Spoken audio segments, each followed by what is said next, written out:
베드로전서 3장 8절부터 22절 오늘 마지막 절까지는 그리스도의 고난과 성도들의 고난을 대비해서 말씀하시는 내용입니다. 베드로 사도가 베드로서를 쓰면서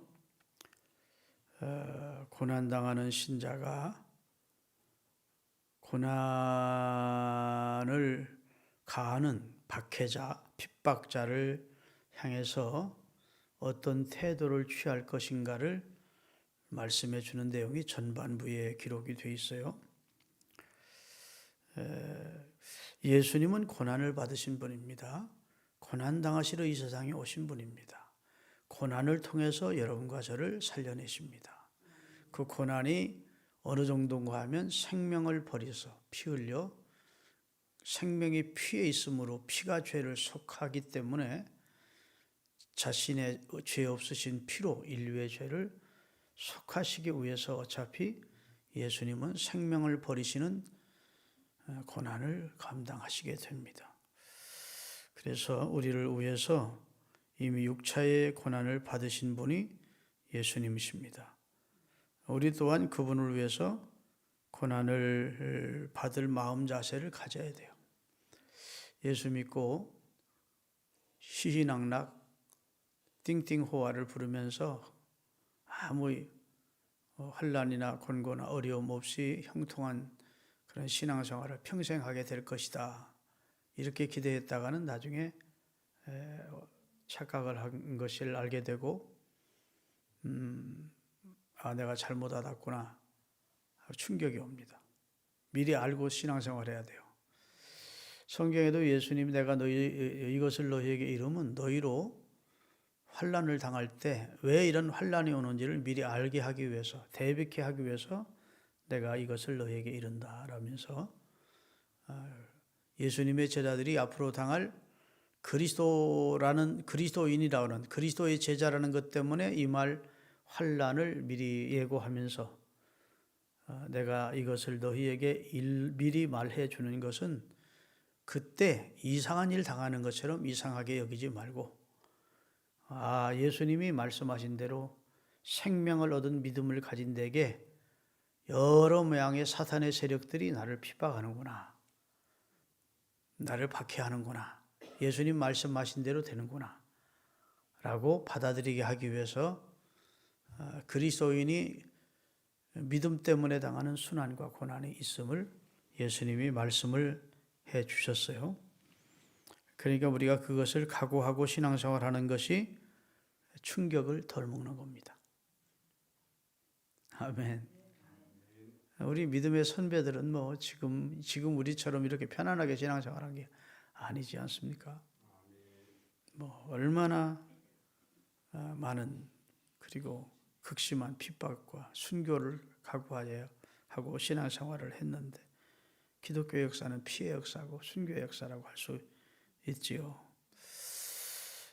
우리는 그리스도의 남은 고난을 채우기 위해서라도 날마다 세상과 죄와 마귀와 싸워야 되는 입장이기 때문에 그리스도인은 핍박도 고난도 이상한 일을 당하는 것이라고 생각하지 말고 신앙의 전투를 내가 하고 있다.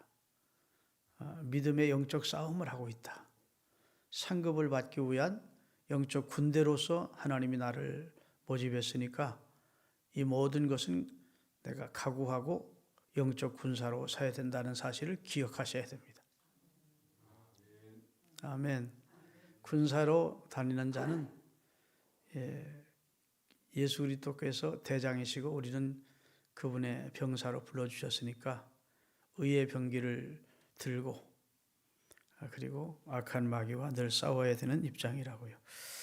그런데 이제 그들이 우리를 핍박할 때 우리가 어떻게 대하느냐는 겁니다. 악을 악으로 갚지 말고 욕을 욕으로 갚지 말고 도리어 그들을 위해 사랑을 가지고 나를 핍박하는 자를 위해 축복기도 해주고 그들을 위해서 선대하고 악을 악으로 대하지 말고 악을 선으로 갚는 그런 태도를 취하여야 예수님의 제자라고 할 수 있다는 겁니다.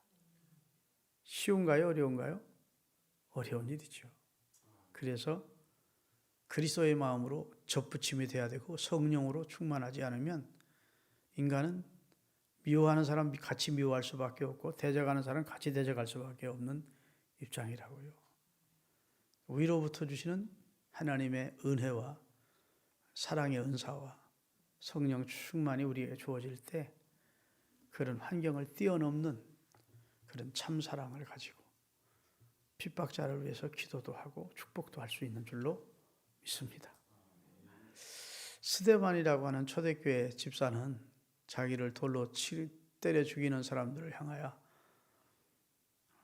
한마디도 저주하지 않고 그들을 맞서지 않고 아버지 저들을 사하여 주달라고, 저들은 저들이 하는 짓이 얼마나 무서운 죄인지를 모르고 하는 것이라고. 할렐루야. 얼굴이 천사의 얼굴같이 되면서 하늘이 열리면서 예수님이 하나님 보좌 우편에 서신 것을 보며 천사처럼 세상을 떠났습니다. 참 대단하죠. 아버지 내 영혼을 아버지 손에 부탁합니다. 그리고 꼭 예수님이 하는 그대로를 본받고 그 발자취를 예수님의 발자취를 따라갔다고요. 참 우리 신앙에 큰 도전이 되고 우리 그리스도인에게 모델이 되기에 충분한 집사님이 스데반 집사라고 생각합니다. 아멘. 따라하십시다. 주여 나도 스데반 집사를 본받게 하소서. 그런 마음 가지고 신앙생활하여야 될 줄로 압니다.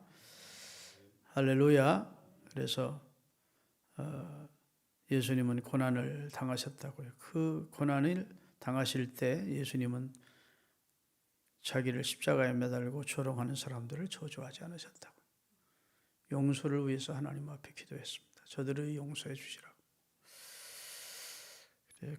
그리스도께서 고난을 당하신 목적이 오늘 본문에 나옵니다. 그 목적이 18절에 나와요. 왜 예수님이 의미 없이 와서 이 세상에 오셔서 고난 당하신 게 아니고 목적이 있어서 이 세상에 오셔서 고난을 당하셨대요. 같이 한번 읽겠습니다. 18절. 그리스도께서 단번에 죄를 위하여, 이게 죄는 누구 죄를 위하죠?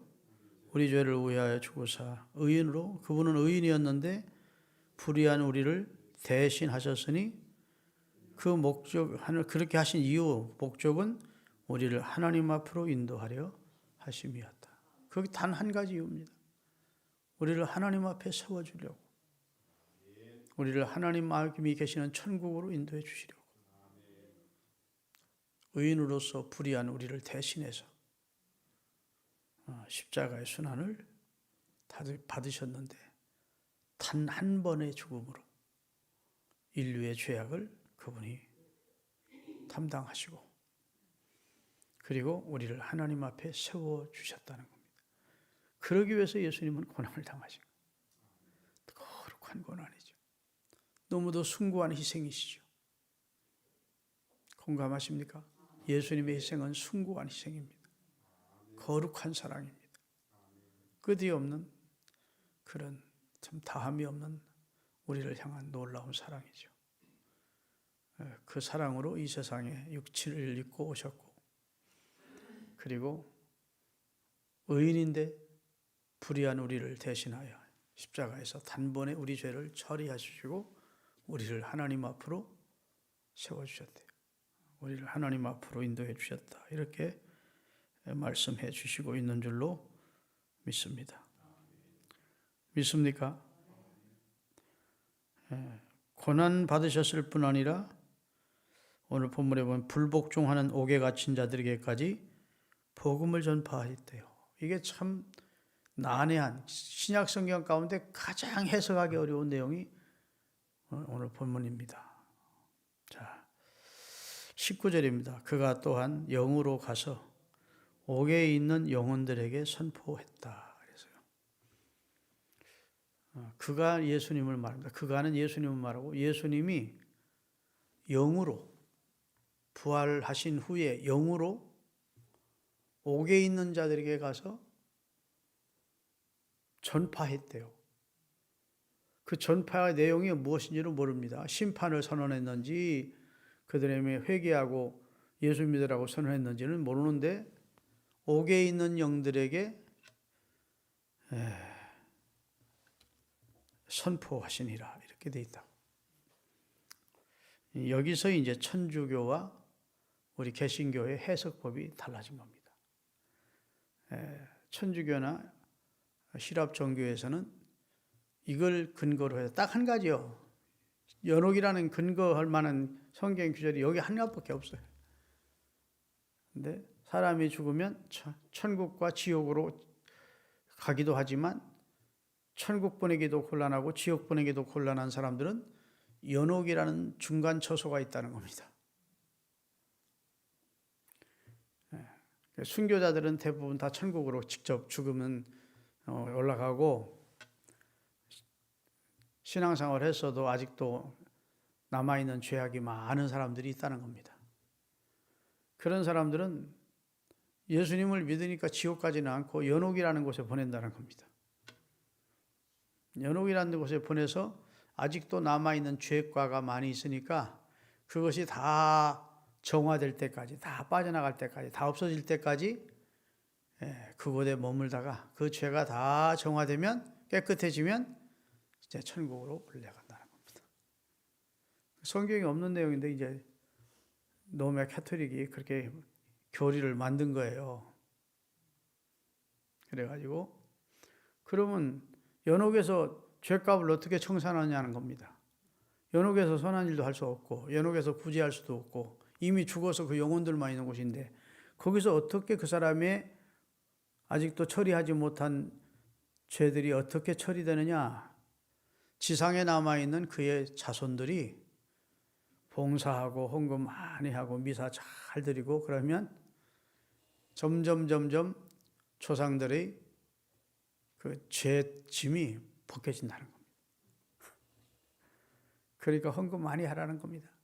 베드로 성당 지켜 그러면서 헌금하게 만들고 봉사하게 만들고 거역 못하게 만들고, 그러면서 천주교가 성경에 없는 연옥제도를 만들어 놓고 재미를 톡톡히 본 겁니다. 돈 거두는 재미를. 근데 여기 옥이라는 곳은 어떻게 해석하느냐가 우리 개신교 입장과 천주교 입장이 판이하게 다른 거예요. 여기서 우리 개신교, 우리 정통 기독교 입장은 여기서 옥은 연옥을 말하는 것도 아니고 지옥을 말하는 것도 아니고 아직도 죄의 감옥에 갇혀있는, 율법과 죄의 감옥에 갇혀있는 자들에게 다시금 복음을 받을 수 있는 기회를 주시기 위해서 자신의 생명을 대신하여 죽으신 예수님이 그래도 지금도 옥에 갇힌 사람들을 포기하지 않고 하나님의 뜻이 실현되기를 선포하고 계시리라. 그런 뜻이라는 거예요. 목회자들을 통해서, 선교사님들을 통해서 옥에 갇힌 영혼, 죄와 율법의 옥이라고 하는, 감옥이라는 같은 그런 옥에 갇혀서 아직도 구원받지 못, 예수님 오셨다 가셨는데, 구원자이신 예수님 오셨다 가셨는데도 구원받을 수 있는 기회가 이제 주어졌는데도 불구하고 아직도 감옥에 갇혀서, 영혼의 감옥에 갇혀서 구원의 길을 모르는 사람들에게 예수님은 십자가에 달려 순환당하시고 부활하시고 우리를 구원해 내셨을 뿐 아니라 이제는 영으로, 성령으로 지금도 옥에 갇힌 자들을, 그 영혼을 깨우쳐주는 일을 지금도 하고 계시다. 이렇게 해석하는 것이 우리 정통 기독교의 해석입니다. 아멘. 여기 천주교 해석이 맞다고 생각하는 분이 꽤 있는 것 같으네. 그건 절대로 아니에요. 여러분, 사람이 생을 마치면 영생과 영벌로 딱 갈정이 되는 겁니다. 무슨 중간 처소가 있는 게 아니에요. 그런 중간 처소가 있다면 예수님이 한 번이라도 그런 말씀을 했을 거 아닙니까? 하나님이 그런 말씀을 했을 거 아닙니까? 그런 말씀 한마디도 없어요. 근데 여기 지금 베드로가 글을 쓰면서 이 옥이라고 하는 것, 옥이라고 하는 것을 어떻게 해석하느냐 해서 천주교는 이것을 연옥이라고 해석을 해버린 것이고, 우리는 그렇지 않다. 아직도 예수님이 오셨다 가셨는데, 구원자이신 예수님이 오셔서 우리를 위해 순환받으시고 십자가에 피 흘려 죽으심으로 살 길을 다 열어놓았는데도 아직도 죄와 율법의 옥에 갇혀서 구원의 복음을 듣지 못하는 사람들에게 하나님은 영으로 지금도 불러내시는 일을, 구원하시는 일을 하고 계시다. 이렇게 이제 해석을 하는 것입니다. 믿습니까? 이게 사실은 의견이 분분한 내용이에요. 그렇다고 연옥을 지향하는 우리 개신교 학자들은 없습니다. 그러나 이 문제는 해석의 이 신학자들끼리 좀 약간의 차이가 있어요. 그래도 지금 제가 말씀드리는 내용이 가장 많은 성경 주경학자들이 주장하는 내용입니다. 믿으십니까? 여러분과 저는 상관이 없어요. 우리는 이미 구원을 얻었으니까. 그리스도의 순환의 대가로 그가 피 흘려 주신다는, 나의 죄를 사해 주시기 위해서 피 흘려 죽으셨다는 사실을 믿어서 우리는 이미 구원받은, 아직 천국에 이르지는 못했지만 이 땅에 천국을 소유하고 사는 사람들이 됐으니까 여기 옥에 갇힌 영혼과는 상관이 없어요. 해당이 안 되는 내용인데, 여하튼 여러분과 저는 주님이 순환당함으로 우리는 구원을 얻었다는 것이고, 그리고 주님이 순환당하신 것처럼 우리 그리스도인들도 핍박자들에게, 박해자들에게 순환이 올 때 예수님처럼 우리도 해야 된다는 겁니다. 할렐루야. 저주하지 말고 핍박과 같이 맞서지 말고 용서하고 사랑으로 악을 선으로 대하는 자세를 취하라고 말씀하고 있는 거예요. 믿습니까? 그래서 로마서 3장 23절에서 28절까지 천천히 읽겠습니다. 인간의 공로로 갈 수 있는 장소가 천국이 아니 공로로 간다고 그러면 연옥에 가 있는 영혼들이, 그 후손들이 공로를 쌓아야 영혼, 그 사람들의 죄가 용서받는 맞는 말이지만, 인간의 공로가 구원받는데 이만큼도 도움이 안 돼요. 오직 구원은 그리스도의 대속을 믿는, 십자가의 대속을 믿는 믿음으로 얻는 겁니다. 상은, 이 세상에서 상 받고 축복받는 것은 인간의 행위가 거기는 들어가지만, 구원만큼은 0.1% 내 공로는 없는 거예요. 근데 공로를 얘기하면 안 되지. 연옥설을 주장하는 사람들은, 천주교인들은 인간의 공로를 자꾸 강조하는 겁니다. 그러면서 헌금받아 재미를 보는 것이죠. 교회 입장에서는 아주, 그래서 천주교가 부자예요. 재산이 엄청 많습니다. 로마서 3장 23절부터 다 같이, 모든 사람이 죄를 범하였음에 하나님의 영광에 이를 수 못하더니 그리스도 예수 안에 있는 성령으로 말미암아 하나님의 은혜로 값없이 의롭다함을 얻은 자 되었느니라. 이 예수를 하나님이 그의 피로써 믿음으로 말미암는 화목제물로 세우셨으니, 이는 하나님께서 길이 참으시는 중에 전에 지은 죄를 간구하심으로 자기의 의로우심을 나타내려 하심이니, 곧 이때 자기의 의로우심을 나타내사 자기도 의로우시며 또한 예수 믿는 자를 의롭다 하려 하심이니라. 그런즉 자랑할 때가 어디냐? 있을 수가 없느냐? 무슨 법으로냐? 무슨 공로로 구원 얻었냐? 행위로 얻었냐? 아니라는 거예요. 믿음의 법으로니라. 그러므로 사람이 의롭다 하심을 얻는 것은 율법의 행위에 있지 않고 믿음으로 되는 줄 우리가 아느니라 그랬어요. 할렐루야. 그런데 오늘 좀 또 어려운 얘기를 하십니다. 자, 물이 넘실거리면서 인류가 한때 물로 심판을 받았습니다. 그때 방주 안에 들어가서 산 사람은 8명이다. 그런 얘기가 나와요. 자, 20절입니다. 그들은 전에 노아의 날 방주를 준비할 동안 하나님이 오래 참고 기다리실 때 복종하지 아니하는 자들이라. 방주에서 물로 말미암아 구원 얻은 자가 몇 명 부르니 겨우 8명이라. 자, 8명이 물에서 구원받았대요. 물이 그들을 침몰시킬 수 없었대요. 물이 그들을 죽일 수 없었대요. 그들은 어디 안에 들어있었죠? 방주입니다. 방주. 이것을 이제 그리스도로 해석할 수 있고 교회로 해석할 수가 있어요. 교회로 해석할 때에는 이 방주를 교회로 해석을 하고, 기독론으로 해석할 때는 이 방주를 예수 안에 들어오면 다 산다는 그리스도로 해석을 하기도 하는 겁니다. 여하튼 8명밖에 구원을 못 얻었어요. 그런데 이 베드로가 세례와 이 노아 방주 때 심판한 물과 우리가 세례를 받을 때 물을 하나로 해석을 하는 겁니다. 그래서 죄송합니다. 그 21절도 같이 보십시다. 물은 예수 그리스도께서 부활하심으로 말미암아 이제 너희를 구원하는 표니 곧 세사라. 이는 육체의 더러운 것을 제하여 버림이 아니요 하나님을 향한 선한 양심의 간구니라. 저를 보세요. 진정한 세례는 물에 들어갔다 나오는 겁니다. 침례라고 그래요. 자꾸 침례교에서는 그래서 개신교의 세례는 너무 약식이다. 물속에 들어가서 옛사람이 내가 완전히 잠기고 물속에서 올라오면서 새 사람으로 태어나는 것이 이제 세례의 의미다. 그래서 세례보다는 침례가 더 성경적이다 이렇게 주장을 해요.